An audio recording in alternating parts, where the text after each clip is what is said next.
Ciao a tutti, benvenuti al mio canale Greedy Web. Se non l'avete ancora fatto iscrivetevi al canale e attivate la campanella che sta sotto il video. Oggi faremo la torta di carote alle nocciole. Ci vogliono 300 g di carote, 5 tuorli e 5 albumi che ho già diviso, 4 cucchiai di acqua calda, 200 g di zucchero, una presa di sale che ho già messo sui tuorli, 250 g di nocciole macinate, 8 cucchiai di pan grattato, mezzo cucchiaino di lievito in polvere, mezzo cucchiaino di cannella, un cucchiaino di rum, la buccia grattugiata di un limone e margarina o burro per ungere la teglia. Per iniziare noi abbiamo abbiamo raschiato le carote, le abbiamo lavate e le abbiamo grattugiate, ce le ha fatte Silvia. Sì, le ha fatte Silvia finemente. Rompiamo i tuorli con una frusta.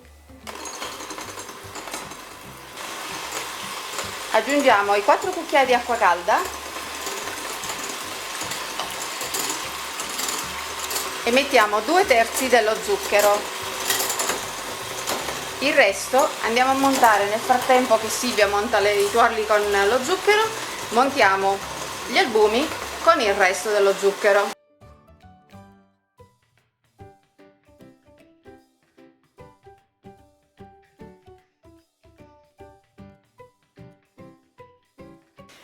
Adesso adagiamo il meringaggio che abbiamo fatto con gli albumi e lo zucchero sui tuorli.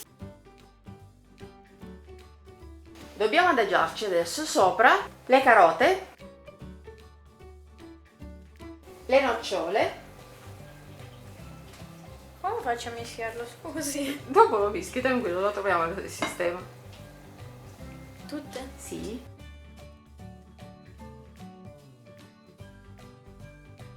8 cucchiai di pan grattato.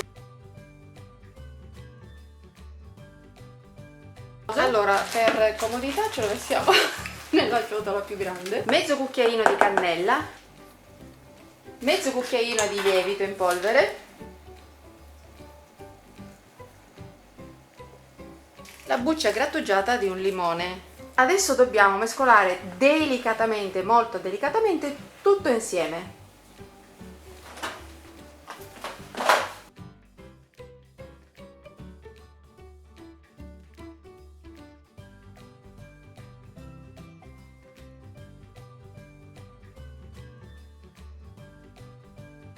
Lo versiamo nello stampo di 24 cm unto di margarina. Cuociamo in forno già caldo a 180 gradi per un'ora. A dopo. Ecco la nostra torta, la dobbiamo scaravoltare su una grata. Togliamo lo stampo. Adesso dobbiamo fare la glassa. Per la glassa occorrono 200 g di zucchero a velo, un cucchiaio di cacao, 2 cucchiai di rum e 4 cucchiai di acqua calda che ho già messo nella tazzina. Adesso setacciamo il zucchero a velo con il cucchiaio di cacao.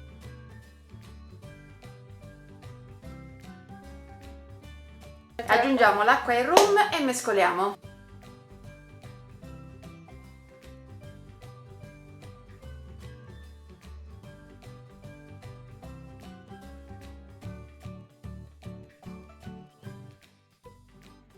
Fatto questo, la versiamo sulla torta ancora calda.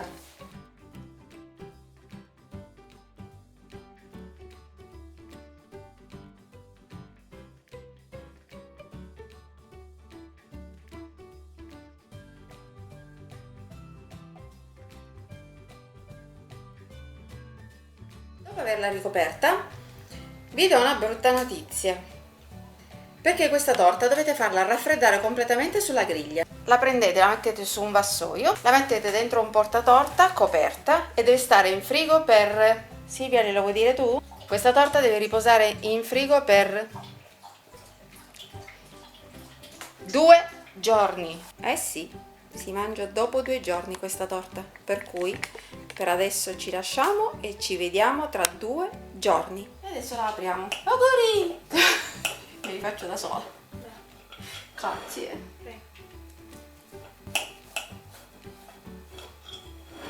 Allora vi faccio vedere la fetta. Augurissimi Greedy per i tuoi 10 anni, non li dimostri proprio. Ragazzi, che facciamo? La Io ho assaggiamo? detto posso avere una fetta? No. Come no? Sì? No. Io mangio. Simonetta ha detto è difficile non mangiarla. Non l'abbiamo vista, quindi no. No, io non la vedo. Cavolo, è buona.